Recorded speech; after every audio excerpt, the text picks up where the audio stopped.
ಅದೃಶ್ಯವಾಗಿದ್ದು ಇಲ್ಲೇ ನೆಲೆಸಿ ನಮ್ಮನ್ನು ಆಶೀರ್ವದಿಸುತ್ತಿರುವ ಪರಮ ಪೂಜ್ಯರಾದ ಶ್ರೀ ಕೆ ಎಸ್ ನಾರಾಯಣಾಚಾರ್ಯರ ಆಶೀರ್ವಾದವನ್ನು ಬೇಡುತ್ತಾ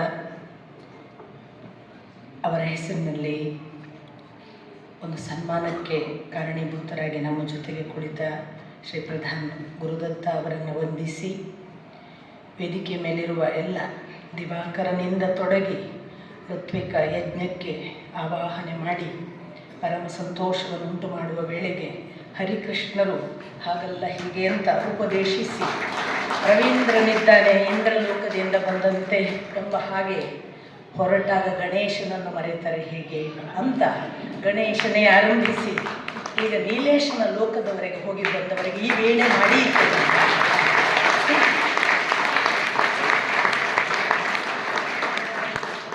ಆದರೆ ಇಷ್ಟು ಜನ ನೀವು ಮಾತಾಡಿದ್ದು ಕೇಳಿದ್ರಿ, ನನಗೆ ಗೊತ್ತಾಗ್ತಿತ್ತು ನನ್ನಷ್ಟಕ್ಕೆ ನಾನು ಈ ಲೋಕದವಳಲ್ಲ ಕಾಣ್ತದೆ ಅಂತ. ಯಾಕಂದರೆ ನನಗೆ ಕೆ ಎಸ್ ನಾರಾಯಣಾಚಾರ್ಯರ ಯಾವ ಮಾತು ಕೂಡ ಕ್ಷಾತ್ರ ತೇಜಸ್ಸನ್ನು ಎಬ್ಬಿಸಲೇ ಇಲ್ಲ, ಯಾವ ದೇಶಭಕ್ತಿಯನ್ನು ಉಂಟು ಮಾಡಲಿಲ್ಲ. ಈ ದೇಶ ಒಂದು ವೇಳೆ ಧರ್ಮ ಸಂಸ್ಕೃತಿ ನಾಶವಾದರೆ ಏನಪ್ಪ ಕತೆ ಅನ್ನುವ ಭಯವನ್ನು ಹುಟ್ಟಿಸಲಿಲ್ಲ. ಆದರೆ ನಾನೊಂಥರ ಟೊಳ್ಳು, ಆದರೆ ಜನ ನನ್ನನ್ನು ಗಟ್ಟಿ ಅಂತ ಎಣಿಸಿದ್ದಾರೆ. ಟೊಳ್ಳು ಗಟ್ಟಿ ಅಂಥದ್ದೊಂದು ಅವಸ್ಥೆಯಲ್ಲಿ 2019 ಹೊತ್ತಿಗೆ ನನ್ನ ಪಾಡಿಗೆ ನಾನು ನನ್ನ ಜಗತ್ತಿನಲ್ಲಿ ಇದ್ದಾಗ ಇವರೆಲ್ಲ ಈಗ ಹೇಳಿದ್ರಲ್ಲ, ಯಾವಾಗಲೂ ಸುಧಾದಲ್ಲಿ ಓದಿದ್ವಿ, ಯಾವಾಗಲೂ ತರಂಗದಲ್ಲಿ ಬಂದದ್ದು ಗೊತ್ತಿತ್ತು. ನನಗೆ ಕೆ ಎಸ್ ನಾರಾಯಣಾಚಾರ್ಯ ಅನ್ನುವ ಹೆಸರೇ ಗೊತ್ತಿರಲಿಲ್ಲ 2019 ಒಂದು ನನ್ನ ಏಕಾಂತದಲ್ಲಿ ನನ್ನ ಪಾಡಿಗೆ ಇದ್ದಾಗ ನನಗೆ ಕೆಲವರು ಹೀಗೆ ಈ ಮಾತುಗಳನ್ನು ಕೇಳಿ ನನ್ನ ಬೆನ್ನು ಹತ್ತಿದ ಹುಡುಗರು ಕೆಲವರು, ಒಬ್ಬ ಹುಡುಗ ನನಗೆ ಹೇಳಿದ, ಕೆ ಎಸ್ ನಾರಾಯಣಾಚಾರ್ಯರನ್ನು ಯಾವಾಗಾದರೂ ಕೇಳಿದ್ದೀರಾ ಅಮ್ಮ ನೀವು ಅಂತ. ಹಾಗಂದರೆ ಯಾರಪ್ಪ ಅಂತ ಕೇಳಿದೆ ನಾನು. ಅಮ್ಮ ಸುಮ್ಮನೆ ಇದೊಂದು ಲಿಂಕ್ ಕಳಿಸ್ತೇನೆ ಕೇಳಿ ಅಂತ. 2019 ಜನವರಿಯ ಹೊತ್ತು ನಾನು ನನ್ನ ಪಾಡಿಗೆ ವಚನ ಲೋಕದಲ್ಲಿ ಇದ್ದೆ ಅಂತ ಜನ ಭಾವಿಸಿದ್ದ ಕಾಲ. ನನ್ನನ್ನು ಅದಕ್ಕೂ ಪೂರ್ವದಲ್ಲಿ ಇವಳು ರಜನೀಶನನ್ನು ಓದಿದ್ದಾಳೆ ಕಾಣ್ತದೆ, ಇವಳು ರಜನೀಶ್ ಫಾಲೋವರ್ ಅಂತ ಮಾತಾಡಿದ ಜನ ಇತ್ತು. ಇಲ್ಲ ಸ್ವಲ್ಪ ಜೆ ಕೆ ಅರವಿಂದೋ ರಮಣ ಮಹರ್ಷಿಗಳನ್ನು ರಾಮಕೃಷ್ಣ ಪರಮಹಂಸರನ್ನು ಕೋಟ್ ಮಾಡ್ತಾಳೆ, ಬಹುಶಃ ಅದು ಓದ್ತಾಳೆ ಏನಾ ಅಂತ ಅನುಮಾನಿಸ್ತಿದ್ರು. ಇಲ್ಲ ಇವರು ವಚನ ಗೊತ್ತಿಗೆ ತಗೊಂಡಂಗೆ ಮಾತಾಡ್ತಾರೆ, ಅಲ್ಲಮ್ಮ ಅಕ್ಕ ಬಸವ, ಬಹುಶಃ ಇವರು ಭಯಂಕರ ವಚನ ಪರಂಪರೆಯ ಒಬ್ಬ ಪ್ರಚಾರಕರಿರಬೇಕು ಅಂತ ತಿಳಿದಿದ್ರು. ಆ ಎಲ್ಲ ಕಾಲಘಟ್ಟದಲ್ಲಿ ನಾನು ನನ್ನನ್ನು ಶೋಧಿಸ್ತಿದ್ದೆ. ನನಗೆ ನಾನು ರಜನೀಶ್ ಅಲ್ಲ, ನಾನು ಜಿಡ್ಡು ಅಲ್ಲ, ನಾನು ಯುಜಿ ಅಲ್ಲ, ನಾನು ಅರವಿಂದರಲ್ಲ, ನಾನು ರಮಣರಲ್ಲ, ನಾನು ಅಕ್ಕ ಅಲ್ಲ, ನಾನು ಬಸವಣ್ಣನಲ್ಲ, ನಾನು ಅಲ್ಲಮ್ಮನಲ್ಲ ಅಂತ ನನಗೆ ಗೊತ್ತಾಗ್ತಿತ್ತು. ನಾನು ಏನು ಅಂತ ಹುಡುಕುವ ಹೊತ್ತಿಗೆ ತುಂಬ ಏಕಾಂತದಲ್ಲಿ ಈ ಲಿಂಕ್ ಬಂದಾಗ ನಾನು ಬಹಳ 11-11:30ವರೆಗೆ ಫೋನೆಲ್ಲ ಸೈಲೆಂಟ್ ಇಟ್ಟು ನನ್ನ ಪಾಡಿಗೆ ಧ್ಯಾನಿಸುವ ಅವಧಿ. ಆ ಬಳಿಕ 11:30 ನಂತರ ನಾನು ನನ್ನ ಚಟುವಟಿಕೆಗೆ ತೊಡಗುವುದು. ಅಂಥ ಹೊತ್ತಿನಲ್ಲಿ ಇವರ ಲಿಂಕನ್ನು ತೆರೆದೆ. ಅದು ಶ್ರೀಮದ್ ಭಾಗವತದ ಸಾಮಾನ್ಯವಾಗಿ ಕೃಷ್ಣನಿಂದ ಆರಂಭವಾದ ಕಥಾಲೋಕವಿತ್ತು. ಒಂದು 52 ಗಂಟೆಗಳ ಲಿಂಕ್. ಅದು ಶ್ರೀಮದ್ ಭಾಗವತ ಕೃಷ್ಣಾವತಾರವನ್ನೇ ಮುಖ್ಯ ಕೇಂದ್ರಿತವಾಗಿ ಇದ್ದಂಥದ್ದು.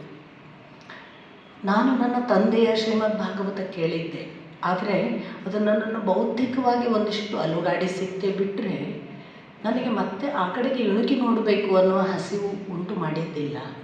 ಆದರೆ ಯಾವಾಗ ಕೆ ಎಸ್ ನಾರಾಯಣಾಚಾರ್ಯರನ್ನು ನಾನು ನಿರಂತರವಾಗಿ ಕೇಳೋದಕ್ಕೆ ಶುರು ಮಾಡಿದೆ, ನೀವು ನಂಬಿದರೆ ನಂಬಿ ಬಿಟ್ಟರೆ ಬಿಡಿ, ನಾನು ರಾತ್ರಿ 1-1:30-2 ತನಕ ಅವರನ್ನು ಕೇಳ್ತಿದ್ದೆ. ಇಡೀ ದಿನ ಅವರನ್ನು ಕೇಳ್ತಿದ್ದೆ, ಅವರ ಉಪನ್ಯಾಸಗಳನ್ನು. ಹಾಗೆ ಕೇಳ್ತಾ ಹೋದ ಹಾಗೆ ನನ್ನೊಳಗೆ ಆದ ಒಂದು ಬಹಳ ದೊಡ್ಡ ಪರಿಣಾಮ ಏನು ಅಂತಂದರೆ, ನನಗೆ ಗೊತ್ತಾಯಿತು ನನ್ನೊಳಗೊಂದು ದೊಡ್ಡ ನಿರ್ವಾತ ಇದೆ, ದೊಡ್ಡ ವ್ಯಾಕ್ಯೂಮ್. ಅದನ್ನು ಯಾರೂ ತುಂಬಿಸಲಾರರು. ನಾನು ತುಂಬಿಸಿಕೊಂಡರೆ ಅದು ಭಗವಂತನಿಂದ ಮಾತ್ರ ತುಂಬಿಸಿಕೊಳ್ಳಲಿಕ್ಕೆ ಸಾಧ್ಯ ಅನ್ನುವ ಬಹಳ ದೊಡ್ಡ ಪರಿವರ್ತನೆಯ ಹಾಗೆ ನನಗೆ ನನ್ನ ಜೀವದ ಮೂಲವನ್ನು ಯಾರು ಹಿಡಿದು ಅಲುಗಾಡಿಸುವ ಹಾಗೆ ಅನಿಸೋಕ್ಕೆ ಪ್ರಾರಂಭ ಆಯಿತು. ನಿಮಗೆ ಗೊತ್ತು, ಅವರೊಂದು ಲಯಬದ್ಧವಾದ ಮಾತು, ಅವರೊಂದು ರಾಗ ಸಹಿತವಾಗಿ ಏನೋ ಹೇಳ್ತಾರೆ ಅನ್ನುವಂತಹ ಕಂಠ, ಅವರು ಒಂದು ಶ್ಲೋಕ ಪಠನ ಕೂಡ ಒಂದು ಸಂಗೀತ. ನನಗೆ ರಾತ್ರಿ ನಿದ್ರೆಯಲ್ಲೆಲ್ಲ ಅಂತ ಅವ್ರು ಎಬ್ಬಿಸಿದ ಹಾಗೆ ನನ್ನೊಳಗೆ ಆ ಶ್ಲೋಕಗಳು ಪುನರುಚ್ಚಾರ ಆದ ಹಾಗೆ ಕಂಠ ಧ್ವನಿಯೆಲ್ಲ ಅವರದು. ಹೀಗೆ ಆಗ್ತಿದ್ದ ಹೊತ್ತಿನಲ್ಲಿ ನನಗೆ ಒಂದು ತೀವ್ರ ಸೆಳೆತ ಪ್ರಾರಂಭ ಆಯಿತು. ನಾನು ಜೀವನದ ನನ್ನ 50ರವರೆಗೂ ಕೂಡ ಎಂದೂ ನಾನು ಮಹಾಭಾರತ, ರಾಮಾಯಣ, ಭಗವದ್ಗೀತೆ ಅಥವಾ ಉಪನಿಷತ್ತುಗಳನ್ನು ಕೂತು ನಾನೇ ನನ್ನ ಪಾಡಿಗೆ ಓದಿದವಳೇ ಅಲ್ಲ, ಕೇಳಿದವಳೂ ಅಲ್ಲ ಯಾರ ಕಡೆಯಿಂದಲೂ ಕೂಡ. ಇದ್ದಕ್ಕಿದ್ದ ಹಾಗೆ ನನಗೆ ಅನಿಸೋದಕ್ಕೆ ಶುರುವಾಯಿತು, ನಾನು ಓದಬೇಕು, ಇದರಲ್ಲಿ ಏನಿದೆ ಈ ಗ್ರಂಥಗಳಲ್ಲಿ ಅಂತ ನಾನೇ ಸ್ವತಃ ಕಣ್ಣಾರೆ ಅಕ್ಷರಗಳಲ್ಲಿ ಓದಿ ತಿಳಿಯಬೇಕು ಅಂತ ನಾನು ತುಂಬ ಹಪಹಪಿಸ್ತಾ ಇದ್ದೆ. ಆಗಿನ್ನೂ ಒಂದು ವಾರ ಆಗಿರಬೇಕು ನಾರಾಯಣಾಚಾರ್ಯರನ್ನು ಕೇಳಲಿಕ್ಕೆ ಶುರು ಮಾಡಿ. ಬೆಂಗಳೂರಿನ ಸತ್ಯೇಶ್ ಬೆಳ್ಳೂರು ನಿಮಗೆಲ್ಲರಿಗೂ ಗೊತ್ತು, ನನಗೆ ಪರಮ ಮಿತ್ರರು ಅವರು. ನನ್ನ ಮನೆಗೆ ಆಗಾಗ್ಗೆ ಬಂದು ಕೂತು ಮಾತಾಡಿ ಹೋಗುವಾಗ ನಾನು ಹೇಳಿದೆ, ಇಲ್ಲ ಯಾಕೋ ಏನೋ ಎಲ್ಲ ಸಮಗ್ರವಾಗಿ ಓದಬೇಕು ಅನಿಸುತ್ತಪ್ಪ, ಕನ್ನಡದಲ್ಲಿ ಓದುವ ಹಾಗೆ ಏನಾದರೂ ವ್ಯವಸ್ಥೆ ಇದೆಯಾ ನಿಮಗೆ ಗೊತ್ತಾ ಅಂದಾಗ ಅವರು ಅದರ 2ನೇ ದಿನಕ್ಕೆ ಭಾರತ ದರ್ಶನದ ಸಮಗ್ರ ರಂಗಪ್ರಿಯರು ಸಂಪಾದಿಸಿದ ಮಹಾಭಾರತ, ರಾಮಾಯಣ, ಶ್ರೀಮದ್ ಭಾಗವತ, ಹರಿವಂಶ, ವಿಷ್ಣು ಪುರಾಣ, ಮಾರ್ಕಂಡೇಯ ಪುರಾಣಗಳನ್ನೊಳಗೊಂಡ ಅಷ್ಟು ದೊಡ್ಡ ಸೆಟ್ಟನ್ನು ತಂದು ನನ್ನ ಮನೆಯಲ್ಲಿ ಇಟ್ಟರು. ನೀವು ನಂಬಿದರೆ ನಂಬಿ, ಬಿಟ್ಟರೆ ಬಿಡಿ, ಆವತ್ತಿಂದ ಇವತ್ತಿನವರೆಗೆ ನಾನು ಬೇರೆ ಲೋಕಕ್ಕೆ ಹೋಗಿಲ್ಲ. ನಾನು ಶ್ರೀಮದ್ ಭಾಗವತವನ್ನು ಸಮಗ್ರವಾಗಿ ಓದುವುದಕ್ಕೆ ಆರಂಭ ಮಾಡಿದೆ. ನನಗೆ ತಿಳಿದ ಸಂಸ್ಕೃತ ಶ್ಲೋಕವನ್ನು ಓದೋದು, ಅದರ ಅನುವಾದ ಓದೋದು, ಇದು ರಂಗಪ್ರಿಯರ ಪುಸ್ತಕ ಇಟ್ಕೊಂಡು ನಾನು ಮಾಡಿದ ಕೆಲಸ. ಒಂದಲ್ಲ ಎರಡಲ್ಲ 3 ಬಾರಿ ನಾನು ಇನ್ನೊಬ್ಬರು ನನಗೆ ಕೇಳುಗರಾಗಿ ಇಟ್ಟುಕೊಂಡು ಓದುವುದಕ್ಕೆ ಪ್ರಾರಂಭ ಮಾಡಿದೆ. ಒಂದು 30 ಜನರ ಗುಂಪು, ಕೇಳುಗರ ಗುಂಪು ನನ್ನ ಜೊತೆಗೆ ಸೇರಿಕೊಂಡಿತ್ತು. ಇವತ್ತು ಕೆಲವರು ಇಲ್ಲಿದ್ದಾರೆ ಕೂಡ. ನಾವು ನಿತ್ಯ ಓದೋದು 1 ಗಂಟೆ ದಿನಕ್ಕೆ, ಆ ಬಳಿಕ ಅದರ ಕುರಿತು ಚರ್ಚೆ, ಸುಮಾರು 1.5-2 ಗಂಟೆ ನಮ್ಮ ಪಾಠದ ಹಾಗೆ ಮಾಡಿಕೊಂಡ್ವಿ. ಹಾಗೆ ಇಡೀ ಸಮಗ್ರವಾಗಿ ಶ್ರೀಮದ್ ಭಾಗವತವನ್ನು ಶ್ಲೋಕ ಅರ್ಥ ಓದಿಕೊಂಡು 3 ಬಾರಿ ಓದುವ ವೇಳೆಗೆ ಗೋಖಲೆಯಿಂದ ನಿರಂತರವಾದ ಒಂದು ಕರೆ ಬಂತು, ನೀವು ಒಂದು 15 ದಿನಗಳ ಸರಣಿ ಉಪನ್ಯಾಸ ಮಾಡಬೇಕು ಅಂತ. ಆಯಿತು ಅಂತ ಒಪ್ಪಿಕೊಂಡದ್ದು. ಒಪ್ಪಿಕೊಳ್ಳುವಾಗ ಮೊದಲು ಒಪ್ಪಿಕೊಂಡ ಒಂದು ಸರಣಿ ಉಪನ್ಯಾಸ ಆಗಲೇ ಅಲ್ಲಮನ ಮೇಲೆ ಅವರು ಮಾತನಾಡಿಸಿದರು. ಮುಂದಿನ ವಿಷಯ ಏನು ಅಂತ ಕೇಳಿದರು ಅವರು. ಅದು ಅಚಾನಕ್ಕಾಗಿ ನಾನು ಭಾಗವತ ಅಂತ ಹೇಳಿದೆ. ಅದಾಗಿ 2021 ನಾನು ಪ್ರಥಮ ಬಾರಿಗೆ ಗೋಖಲೆಯಲ್ಲಿ, ಇದು ಶ್ರೀ ಕೆ.ಎಸ್. ನಾರಾಯಣಾಚಾರ್ಯರ ಕೃಪೆಯಿಂದ ನಾನು ನಿಮಗೆ ಶ್ರೀಮದ್ ಭಾಗವತವನ್ನು ಹೇಳುವಷ್ಟು ನನಗೆ ಪರಿವರ್ತನೆ ಮಾಡಿದ್ದಾರೆ, ಇದನ್ನು ಅವರಿಗೆ ಸಮರ್ಪಿಸಿ ನಾನು ನನ್ನ ಮಾತು ಆರಂಭಿಸ್ತೇನೆ ಅಂತ ಗೋಖಲೆಯಲ್ಲಿ ನಾನು ಮಾತನ್ನು ಆರಂಭಿಸಿದೆ. ಆದರೆ ನನ್ನ ಆರಂಭ ಶ್ರೀಮದ್ ಭಾಗವತ ಅವರಿಗೆ ಸಮರ್ಪಿತವಾಗಿ ಶುರುವಾದರೆ, ಮಂಗಲದ ದಿನ ನಾನು ಶ್ರೀ ಕೆ.ಎಸ್. ನಾರಾಯಣಾಚಾರ್ಯರು ಇಲ್ಲ ಅನ್ನುವ ಬೆಳಗ್ಗಿನ ಸುದ್ದಿ ಕೇಳಿದೆ. ನಾನು ಮಂಗಲದ ದಿನ ಮತ್ತೆ ಕೆ.ಎಸ್. ನಾರಾಯಣಾಚಾರ್ಯರಿಗೆ ಅರ್ಪಿಸಿ ಕೃಷ್ಣ ಅವತಾರವನ್ನು ಮಾಡಿ ಶ್ರೀಮದ್ ಭಾಗವತವನ್ನು ಮುಗಿಸಿದ್ದೆ. ನನಗೆ ಆ ದಿನ ಆದ ವೇದನೆ ಅಥವಾ ಕೊನೆಯ ದಿನ ನಾನು ಅದನ್ನು ಅವರಿಗೆ ಅರ್ಪಿಸಿಕೊಳ್ಳುವಾಗ ನನ್ನ ಕಂಠ ಬಿಗಿದು ನನಗೆ ಕೃಷ್ಣಾವತಾರ, ನಾನು ಆ ದಿವಸ ಓದೋಕ್ಕೆ ಸಾಧ್ಯ ಆಗಲಿಲ್ಲ. ನಾನು ಅವರ ದೇಹ ದರ್ಶನಕ್ಕೆ ಬಂದೆ, ಮಧ್ಯಾಹ್ನವೇ ಆಗಿ ಹೋಯಿತು. ನಾನು ಇಡೀ ದಿನ ಕೋಣೆ ಒಳಗೆ ಓದ್ಕೊಂಡೇ ಕೂತ್ಕೊಳ್ಳೋದು. ನಾನು ಯಾವುದೇ ಮಾತಾಡಬೇಕಾದ್ರೆ ಅವತ್ತು ಓದು ಸಾಧ್ಯ ಆಗಲಿಲ್ಲ. ನಾನು ಇಡೀ ದಿವಸ ಅವರನ್ನು ನೆನೆಯುತ್ತಿದ್ದೆ, ನನಗೆ ಕೃಷ್ಣನನ್ನು ಇವತ್ತು ನೀವೇ ಹೇಳಿಸಿ ಅಂತ. ಸಂಜೆ 6 ಗಂಟೆಗೆ ಹೋಗಿ 7:30ವರೆಗೆ ನಾನು ಏನು ಮಾತಾಡಿದ್ದೇನೆ ಅದು ನನಗೆ ಗೊತ್ತಿಲ್ಲ. ಅದೇನಾದರೂ ಇದ್ದರೆ ಅದು ಅವರ ಕೃಪೆ ಅಷ್ಟೇ. ಅಂಥದ್ದೆಲ್ಲ ಮಾಡುವಾಗ ಇವತ್ತು ನಾನು 10 ಸರಣಿ ಉಪನ್ಯಾಸಗಳನ್ನು ಶ್ರೀಮದ್ ಭಾಗವತದ ಮೇಲೆ ಮಾಡಿದ್ದರೆ ಅದು KS ನಾರಾಯಣಾಚಾರ್ಯರ ಕಾರಣ. ಜೊತೆಗೆ ನನ್ನ ಓದು ಆ ಬಳಿಕ ತಿರುಗಿ ಬೇರೆ ಕಡೆಗೆ ಹೋಗಲೇ ಇಲ್ಲ. ಎಷ್ಟು ಇಲ್ಲ ಅಂತಂದರೆ, ನಾನು ಆ ಬಳಿಕ ಭಗವದ್ಗೀತೆ, ರಾಮಾಯಣ, ಮಹಾಭಾರತ ಕೃತಿಗಳನ್ನು ಸಮಗ್ರವಾಗಿ ಓದ್ತಾ ಅಧ್ಯಯನ ಅಧ್ಯಾಪನ ಇವುಗಳನ್ನು ನಿರಂತರ ಮಾಡಬೇಕು ಅನ್ನುವ ಪ್ರೇರಣೆ ಇವೆಲ್ಲವೂ ಸಂಭವಿಸಿದ್ದು ಒಂದು KS ನಾರಾಯಣಾಚಾರ್ಯರ ಭಾಗವತ ಮಾಡಿದ ಕೋಲು ಹಾಕಿದಂತೆ ಕಾಲ ತಾಳದಲ್ಲಿ ಕುಣಿಯುತ್ತಿರಲು ಮೂಲ ಹಿಡಿದು ಅಲ್ಲಾಡಿಸಿದ ಬಳ್ಳಿಯಂತೆ ಬಳುಕಿತು ಜೀವ ಅಂತ ಮಾಡಿದರು ನೋಡಿ, ಅದು ಅವರ ಕಾರಣ. ನಾನು ಅದಕ್ಕೆ ಸಾಮಾನ್ಯವಾಗಿ ನಮಗೆ ಪ್ರತ್ಯಕ್ಷ ಗುರುಗಳು ಮತ್ತು ಪರೋಕ್ಷ ಗುರುಗಳು ಅಂತ, ನನಗೆ ಅದೃಶ್ಯ ಗುರುಗಳು ಅವರು, ಪರೋಕ್ಷ ಗುರುಗಳು ನನ್ನನ್ನು ಹಾಗೆ ಆಶೀರ್ವದಿಸಿ ನಡೆಸಿದ್ದಾರೆ. ಆ ಬಳಿಕ ನಾನು ಈ ಋತ್ವಿಕ್ನ ತಂದೆ ಸುಬ್ಬಣ್ಣ ಅಂತ ನಾವು ಯಾರನ್ನು ಹೇಳ್ತೀವಿ, ಆ ಸುಬ್ಬಣ್ಣನ ಜೊತೆಗೆ ಮನೆಗೆ ಹೋಗಿ ಅವರ ಜೊತೆಗೆ ಕೂತು ಅವರ ಪದತಲದಲ್ಲಿ ಎಷ್ಟೋ ಹೊತ್ತು ಕಳೆದಿದ್ದೇನೆ ಅನ್ನುವ ಧನ್ಯತೆ ನನಗಿದೆ.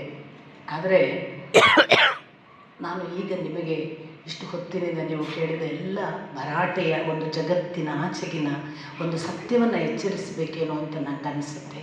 KS ನಾರಾಯಣಾಚಾರ್ಯರಂಥವರು ಅಥವಾ 19ರಿಂದ ಕರ್ನಾಟಕ ಕಳೆದುಕೊಂಡ 4 ಮಹಾನುಭಾವರು, ದೊಡ್ಡ ದೊಡ್ಡ ಆಲದ ಮರ, ವಿಶ್ವೇಶ ತೀರ್ಥರು 19ಕ್ಕೆ ಹೋಗಿಬಿಟ್ರು, 20ಕ್ಕೆ ಬನ್ನಂಜೆ ಗೋವಿಂದಾಚಾರ್ಯರು ಹೋದರು, 21ಕ್ಕೆ KS ನಾರಾಯಣಾಚಾರ್ಯರು ಹೋದರು, 22ರ ಆರಂಭಕ್ಕೆ ಸಿದ್ದೇಶ್ವರ ಶ್ರೀಗಳು ಹೋದರು.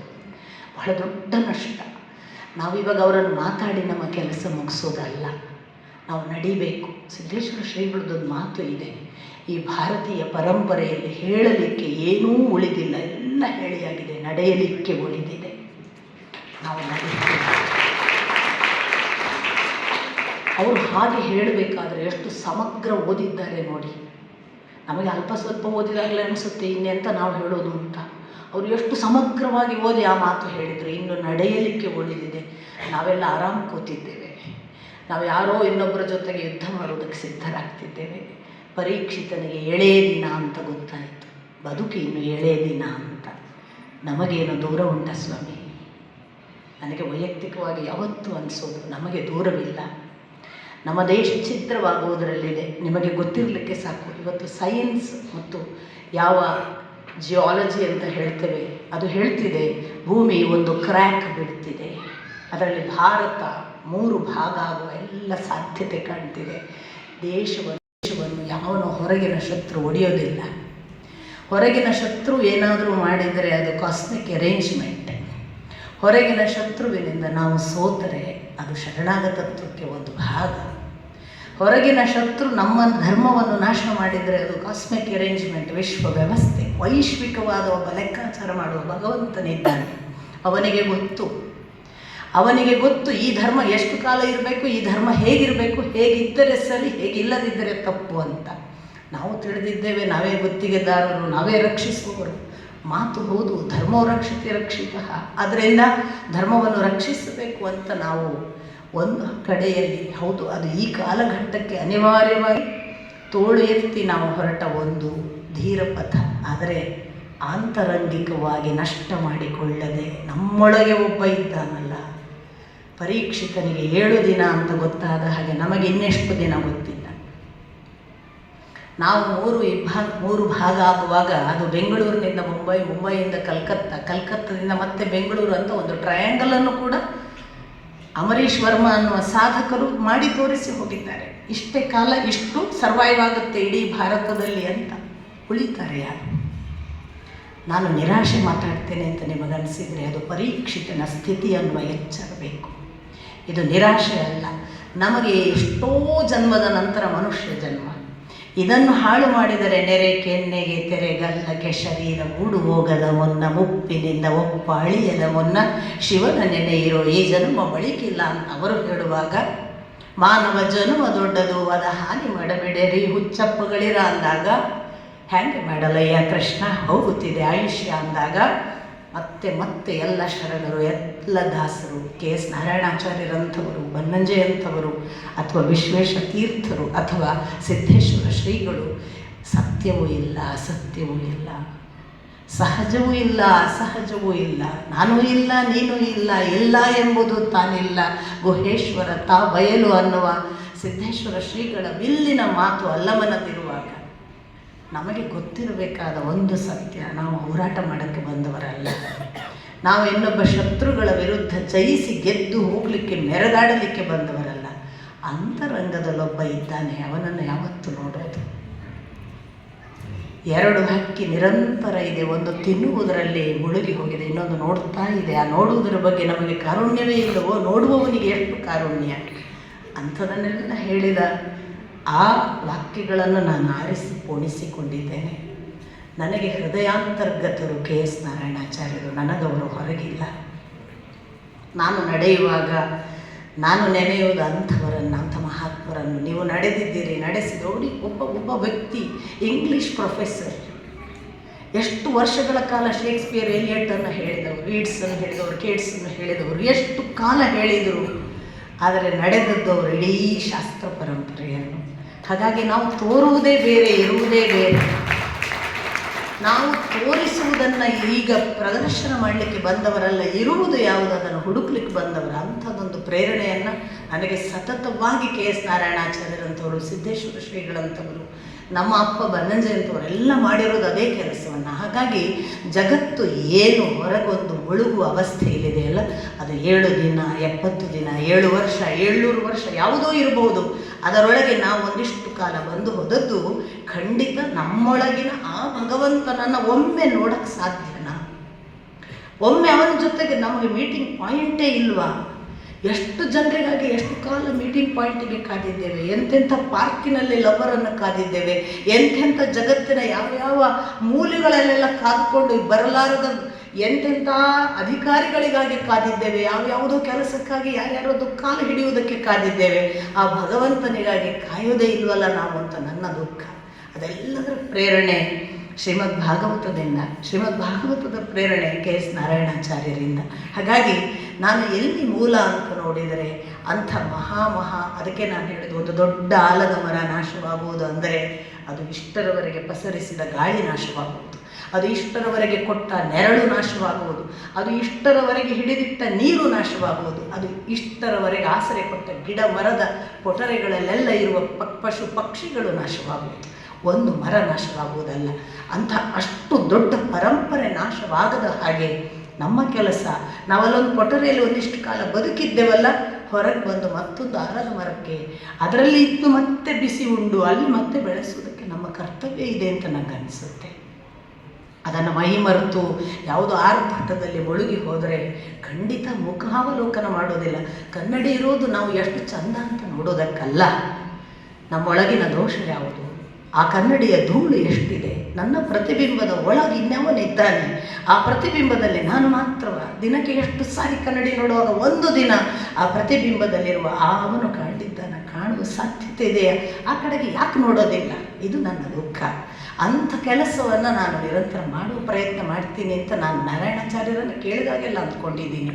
ಜಗತ್ತಿನ ಎದೆಯ ಒಳಗಿರುವ ಒಬ್ಬನನ್ನು ನೋಡುವ ಕೆಲಸವನ್ನು ಮಾಡುವ ಹಾಗೆ, ಮತ್ತು ಈ ನಷ್ಟಗಳನ್ನು, ಈ ಪರಂಪರೆಯ ನಷ್ಟಗಳೆಲ್ಲ ಒಬ್ಬೊಬ್ಬ ಜೀವನೂ ತನ್ನಷ್ಟಕ್ಕೆ ಒಬ್ಬೊಬ್ಬ ಪರೀಕ್ಷಿತನಾಗಿ ಶುಕಮುನಿಗೆ ಕಿವಿ ಕೊಟ್ಟರೆ ಯಾರು ಸ್ವಾಮಿ ನಮ್ಮ ಧರ್ಮ ನಾಶ ಮಾಡೋಕ್ಕೆ ಸಾಧ್ಯ?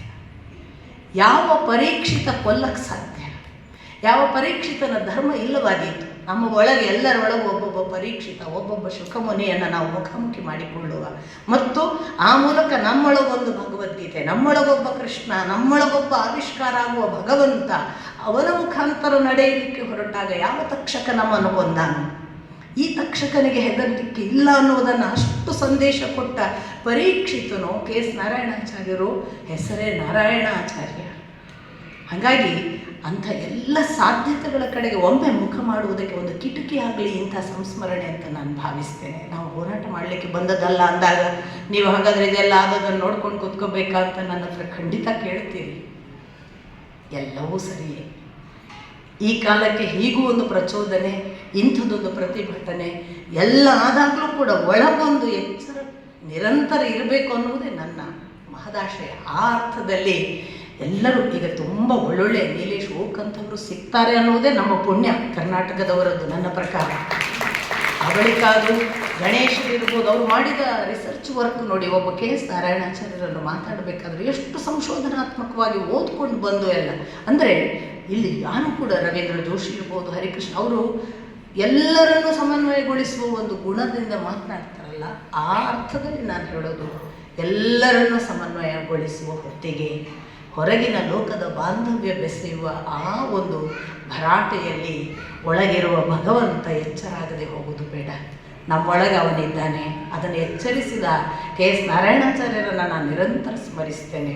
ಮತ್ತು ಅದು ಅವರು ಒಂದು ಸಂದರ್ಭದಲ್ಲಿ ಎಷ್ಟು ನಿಷ್ಠುರಿ ಅನ್ನೋದನ್ನು ಕೂಡ ನೀವು ಗಮನಿಸಿರಬೇಕು. ವಾಲ್ಮೀಕಿ ಒಬ್ಬ ಬೇಡನಲ್ಲ, ಅವನ ಬ್ರಾಹ್ಮಣ ಅನ್ನೋದನ್ನು ಕೋರ್ಟಿಗೆ ಹೋಗಿ ಕಟಕಟೆಯಲ್ಲಿ ನಿಂತು ನ್ಯಾಯಯುತವಾಗಿ ಪ್ರತಿಪಾದಿಸಿ ತೋರಿಸುವ ಕ್ಷಾತ್ರಗುಣ ಕೂಡ ಅವರಲ್ಲಿ.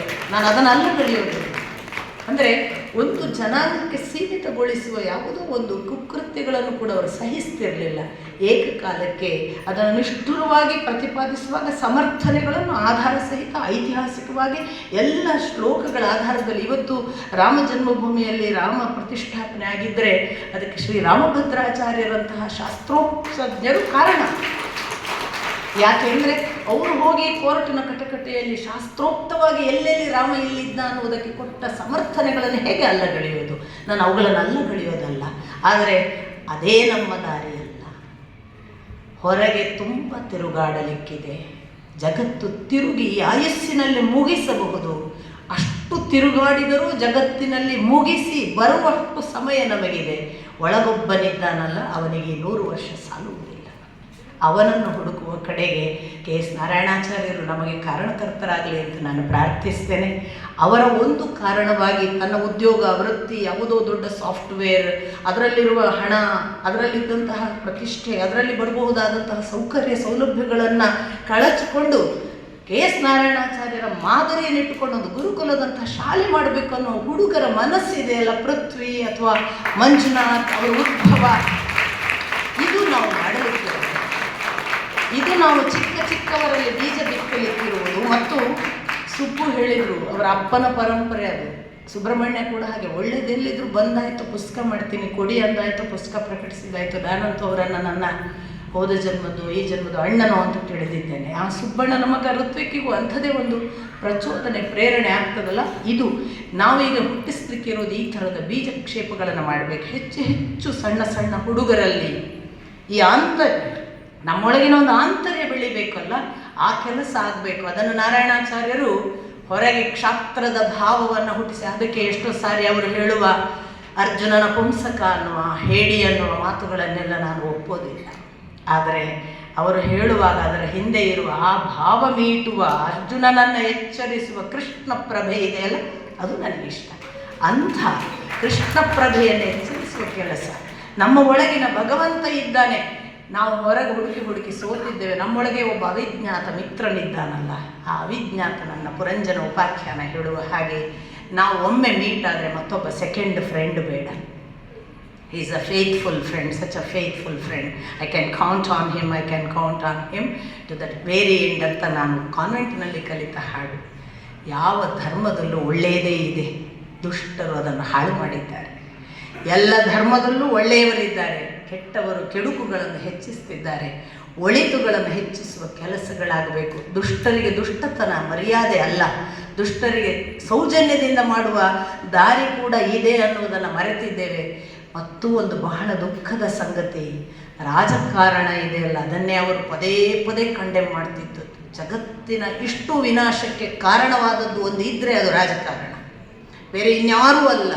ಎಲ್ಲ ರಾಜಕಾರಣಿಗಳು ನಾವು ಚೆನ್ನಾಗಿದ್ದರೆ ಒಡಿಲಿಕ್ಕೆ ಬಂದುಬಿಡ್ತಾರೆ. ಅಲ್ಲ, RSSನಂಥ ಒಂದು ಸಂಸ್ಥೆ ಅನ್ರಿಜಿಸ್ಟರ್ಡ್ ಆಗಿ 100 ವರ್ಷಗಳ ಕಾಲ ಯಾವ ಬಂಧನಗಳಿಲ್ಲದೆ ಇಷ್ಟು ಸುಂದರವಾಗಿ ಕೆಲಸ ಮಾಡ್ತದೆ ಅನ್ನೋದನ್ನು ನೋಡುವ ಸದ್ಗುಣ ಕೂಡ ಇಲ್ಲವಲ್ಲ. ಎಂಥ ದುರಂತ ಇದು ಸ್ವಾಮಿ. ನಾನು ರಿಜಿಸ್ಟರ್ ಮಾಡಿದ ಒಂದು ಸಂಸ್ಥೆ 10 ವರ್ಷ ಕಳೀಬೇಕಾದ್ರೆ ನಮಗೆ ಎಷ್ಟು ತೇಕುತ್ತೇವೆ ಗೊತ್ತು. ಒಂದು ರಿಜಿಸ್ಟರ್ಡ್ ಸಂಸ್ಥೆಗಳು ಎಷ್ಟೆಷ್ಟು ಹಾಳಾಗಿವೆ ಗೊತ್ತು. ಅನ್ರಿಜಿಸ್ಟರ್ಡ್ ಸಂಸ್ಥೆ, ಅಪ್ಪ ಇಲ್ಲ ಅಮ್ಮ ಇಲ್ಲ, ಯಾರೋ ಒಬ್ಬ ಮೇಲೊಬ್ಬ ಹೇಳಿದ್ದನ್ನು ಅಷ್ಟು ಜನ ಪಾಲಿಸ್ತಾರೆ, ಸೇವಕರು ಅಂತ ಕರ್ಕೊಳ್ತಾರೆ, ಪರಿಚಾರಕರನ್ನು ಹೆಸರಿಡ್ತಾರೆ. ಅವರು ಮಾಡುವ ಕೆಲಸಗಳನ್ನು ನೋಡುವ ಸಹಾಯ ಬೇಡ, ಸಪೋರ್ಟ್ ಬೇಡ, ನೋಡುವ ಸೌಜನ್ಯ, ಗುಣಕ್ಕೆ ಮತ್ಸರವಿಲ್ಲ ಅನ್ನುವ ಸಾಮಾನ್ಯ ಪ್ರಜ್ಞೆ ಇಲ್ಲದ ರಾಜಕಾರಣಿಗಳು ಇರುವವರೆಗೆ ನಮ್ಮ ದೇಶ ಹೇಗೆ ಉದ್ಧಾರ ಆಗುತ್ತೆ? ಹಾಗಾಗಿ ಆಂತರಂಗಿಕ ಬಲವೊಂದು ಬಂದರೆ ನಾರಾಯಣಾಚಾರ್ಯರ ಹಾಗೆ ಹೊರಗಿನ ಎಲ್ಲ ದುಷ್ಟತನಗಳನ್ನು ದಿಟ್ಟವಾಗಿ ವಿರೋಧಿಸುವ ಶಕ್ತಿ ಕೂಡ ಬರುತ್ತೆ. ಅದು ನಾರಾಯಣಾಚಾರ್ಯರಿಗೆ ಬಂದಿದ್ದ ಶಕ್ತಿ. ನಾನು ಹೇಳೋದು, ಬರೇ ಹೊರಗಿನ ಆರ್ಭಟಕ್ಕೆ ಹೋದರೆ ಒಳ್ಳುತನದ ಹೊಡೆದಾಟವಾಗಿ ಮರಣ ಸಂಭವಿಸಬಹುದು. ಸಾವಿಲ್ಲದ ಒಂದು ಬದುಕನ್ನು ಒಳಗೆ ಕಂಡುಕೊಂಡವನಿಗೆ ಹೊರಗೆ ದಿಟ್ಟ ಹೋರಾಟ ಯಾವ ಕಾಲಕ್ಕೂ ಸಾಧ್ಯ. ಅದು ನಾರಾಯಣಾಚಾರ್ಯರ ಮಾದರಿ. ಅವರು ಒಳಗೆ ಗಟ್ಟಿಯಾಗಿ ಹೊರಗಿನದನ್ನು ವಿರೋಧಿಸಿದ್ದು. ಹೊರಗೆ ದೋಷಗಳಿದ್ದರೆ ಹೇಳುವುದಕ್ಕೆ ಮೊದಲು ಒಳಗಿನ ದೋಷಗಳನ್ನು ಕಂಡುಕೊಂಡು ಅದನ್ನು ಎಲ್ಲ ಸ್ವಚ್ಛ ತೊಳೆದ ಬಳಿಕ ಅವರು ಹೊರಗಿನವರಿಗೆ ಹೇಳಿದ್ದು. ಇದು ಸಾಧ್ಯ ಆಗಬೇಕು. ನಮ್ಮಲ್ಲೆಲ್ಲ ದೋಷ ಇಟ್ಕೊಂಡು ನಾವು ಹೊರಗಿನ ದೋಷ ಹೇಳಕ್ಕೆ ನಮಗೆ ಅರ್ಹತೆಗಳಿಲ್ಲ. ನಮ್ಮಲ್ಲಿರೋ ಭಗವಂತನನ್ನು ಮೀಟ್ ಮಾಡಿ ನಾವು ಆಂತರಂಗಿಕವಾಗಿ ಬಲಿಷ್ಠರಾಗದೆ ಇನ್ನೊಂದು ಬಲಿಷ್ಠವನ್ನು ನಾವು ಎದುರಿಸುವುದಕ್ಕೆ ಸಾಧ್ಯವಿಲ್ಲ. ಈ ಧೀರತ್ವವನ್ನೇ ಕೆ ಎಸ್ ನಾರಾಯಣಾಚಾರ್ಯರು ಪ್ರತಿಪಾದಿಸಿದ್ದು. ಅದು ಸಾಧ್ಯವಾಗಬೇಕು, ಸಾಧ್ಯವಾಗುತ್ತೆ, ಆಗಲೇಬೇಕು ಕೂಡ. ಯಾಕೆಂದರೆ ನಮಗೆಲ್ಲರಿಗೂ ಬೇಕಾದದ್ದು, ಬಹಳ ಮುಖ್ಯವಾದದ್ದು ಆಂತರಂಗಿಕ ಬಲ. ಅದರ ಪೊಳ್ಳುತನಕ್ಕೆ ಕಾರಣ ನಮ್ಮ ಶಾಸ್ತ್ರೀಯ ಪರಂಪರೆಯನ್ನು ನಾವು ಮರೆತದ್ದು. ಇವತ್ತೇ ದಯವಿಟ್ಟು ಕನ್ನಡ ಬರುವವರು ಮಹಾಭಾರತ ಓದಿ. ರಂಗಪ್ರಿಯರು ಸುಂದರವಾಗಿ ಸಂಪಾದಿಸಿಕೊಟ್ಟಿದ್ದಾರೆ. ಕನ್ನಡದ ಅದ್ಭುತ ಸಂಪಾದನೆ. ನಿಮಗೆ ಭಾಗವತ ಸಿಗುತ್ತೆ, ರಾಮಾಯಣ ಸಿಗುತ್ತೆ, ಮಹಾಭಾರತ ಸಿಗುತ್ತೆ. ಅವೆಲ್ಲವನ್ನು ಕೂತು ಓದುವ ಸೌಕರ್ಯಗಳಿವೆ. ಕೇಳಿದರೆ ಯೂಟ್ಯೂಬ್ನಲ್ಲಿ ಎಲ್ಲರ ಉಪನ್ಯಾಸಗಳಿವೆ. ಹಾಗಾಗಿ ನಾವು ಓದದೆ ದುರ್ಬಲರಾಗಿದ್ದೇವೆ. ನಾನು ಯಾಕೆ ಈ ಮಾತು ಹೇಳ್ತೇನೆ ಅಂದರೆ, 19ರವರೆಗಿನ ವೀಣಾ ಎಷ್ಟು ದುರ್ಬಲಳಿದ್ದಳು, 19ರ ನಂತರ ಇವುಗಳನ್ನು ಓದಿದ ಬಳಿಕ ವೀಣಾ ಎಷ್ಟು ಗಟ್ಟಿಯಾಗಿದ್ದಾಳೆ ಅನ್ನುವುದು ನನ್ನ ಅನುಭವ ಮಾತು.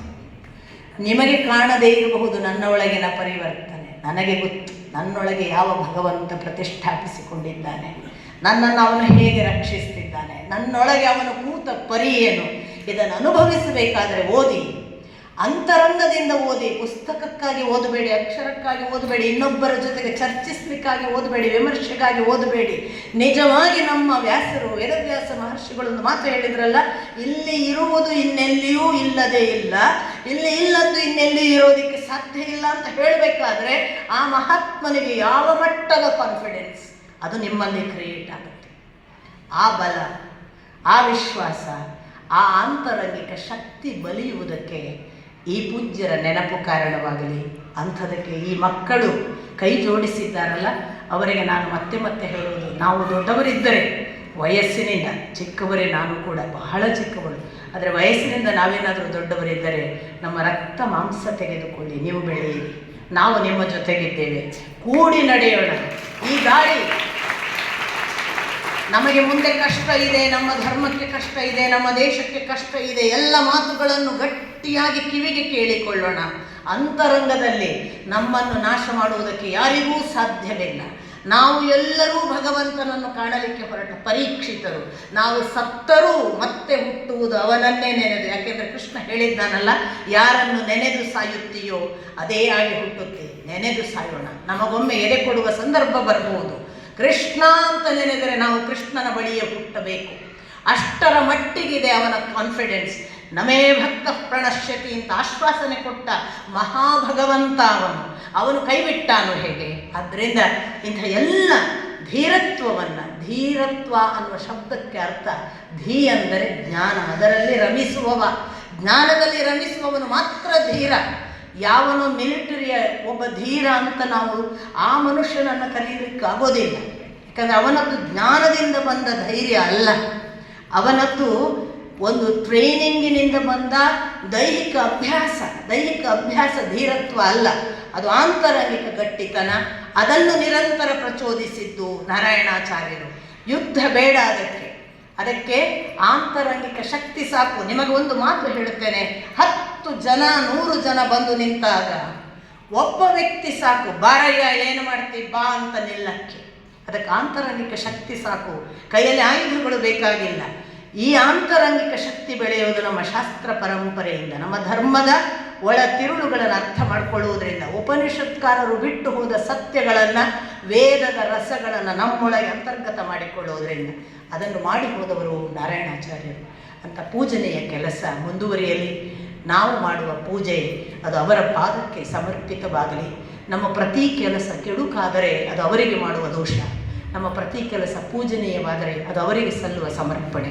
ಅಂಥ ಸಮರ್ಪಣೆ ನಮ್ಮಿಂದ ಹೆಚ್ಚಿಸಲಿ ಅಂತ ನಾನು ಅವರನ್ನು ಪ್ರಾರ್ಥಿಸಿಕೊಳ್ತೇನೆ. ಯಾಕೆಂದರೆ ದಿನದ 24 ಗಂಟೆಯಲ್ಲಿ ಯಾರಿಗೆ ಗೊತ್ತು ಎಷ್ಟು ಕೆಟ್ಟ ಯೋಚನೆ ಮಾಡ್ತೇವೋ, ಎಷ್ಟು ಬೈತೇವೋ, ಎಷ್ಟು ದೋಷಗಳಿರ್ತವೋ, ಅವೆಲ್ಲವನ್ನು ಇಲ್ಲವಾಗಿಸಿ ಒಳಿತೊಂದರ ಕಡೆಗೆ ನಡೆಸುವುದಕ್ಕೆ ಅವರು ನಮಗೆ ಪ್ರೇರಣೆಯಾಗಲಿ. ನಮ್ಮ ಅಷ್ಟೂ ಕೆಲಸಗಳು ಒಳಿತನ್ನೇ ಮಾಡುತ್ತಾ ಮಾಡುತ್ತಾ ಪ್ರತಿದಿನ ಅವರಿಗೆ ಸಮರ್ಪಿತವಾಗಲಿ ಅಂತ ಪ್ರಾರ್ಥಿಸಿಕೊಳ್ತಾ, ಇಂಥದೊಂದು ಎಲ್ಲ ಬಲಿಷ್ಠರ ಮಧ್ಯೆ ದುರ್ಬಲ ನಿರಾಶೆಯನ್ನು ನಿಮ್ಮೊಳಗೆ ಏನಾದರೂ ಹುಟ್ಟಿಸಿದ್ದರೆ ಅದನ್ನು ನೀವು ನನ್ನ ಆಂತರಂಗಿಕ ಹಸಿವನ್ನು ಅರ್ಥ ಮಾಡಿಕೊಂಡು ಕ್ಷಮಿಸಬೇಕು ಅಂತ ಪ್ರಾರ್ಥಿಸ್ತಾ, ಒಳಗೆ ಆಂತರಂಗಿಕವಾಗಿ ಬಲವಾಗಿ ಹೊರಗಿನ ಎಲ್ಲರನ್ನು ವಿರೋಧಿಸಿ ಅನ್ನುವ ಧೀರತ್ವವನ್ನು ನನಗೆ ನಾರಾಯಣಾಚಾರ್ಯರು ಕಲಿಸಿದ್ದಾರೆ ಅನ್ನೋದನ್ನು ಮತ್ತೊಮ್ಮೆ ನಿಮ್ಮ ಮುಂದೆ ಅರಿಕೆ ಮಾಡಿಕೊಂಡು ನನ್ನ ಎಲ್ಲ ಮಾತುಗಳನ್ನು ನಾನು ಅವರ ಪದಕಲಕ್ಕೆ ಅರ್ಪಿಸಿ, ದೋಷಗಳನ್ನು ನನಗೆ ಸ್ವೀಕರಿಸಿ, ಒಳಿತನ್ನು ನಿಮಗೆ ಕೊಟ್ಟು ವಿಶ್ರಮಿಸ್ತೇನೆ. ನಮಸ್ಕಾರ.